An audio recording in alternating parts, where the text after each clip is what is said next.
আমার বাপের বাড়ি এসেছি। এটা হচ্ছে আমার মা, ওটা আমার ছেলে। আর এই যে এখানে পিঠে হচ্ছে, ছাঁচের পিঠে, যেটা এই যে কাস্তে পড়া বলে আমার বাপের বাড়ি এখানে। আর এই যে তৈরি হচ্ছে। আর এখানে কিছুটা পিঠে হয়েছে, তেলের পিঠে এটা বলে। আর এই যে গোলা রয়েছে, মা এখনো তৈরি করছে উনুনে বসে বসে। আর এই যে আমার ছেলে এখনো বসে বসে তৈরি করা দিদার পাশে বসে দেখছে। আমার সব থেকে প্রিয় পিঠে হচ্ছে এটা, ছাঁচের পিঠে, গুড় দিয়ে খেতে হেভি লাগে। আর এখানে হচ্ছে বেগুন ভাজা, এই যে আমার ভাইয়ের বউ করছে। দুজনা পর পর দুটো উনুন জ্বালিয়ে করছে, কিন্তু গ্যাস আছে।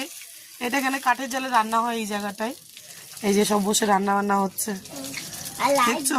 গোবর লাঠি, এটাকে কি চেনো? এই যে এই গোবর লাঠি দিয়ে রান্না হচ্ছে ওখানে। দুজনা মিলে সব করে বসে আছে, দিদার পাশে বসে পিঠে বানানো দেখছে আমার ছেলে। আর আমরা এখানে দাঁড়িয়ে দাঁড়িয়ে বেগুন ভাজা দেখছি। আর এই যে দুটো দাঁড়িয়ে আছে, হাই করছে যে দিয়া।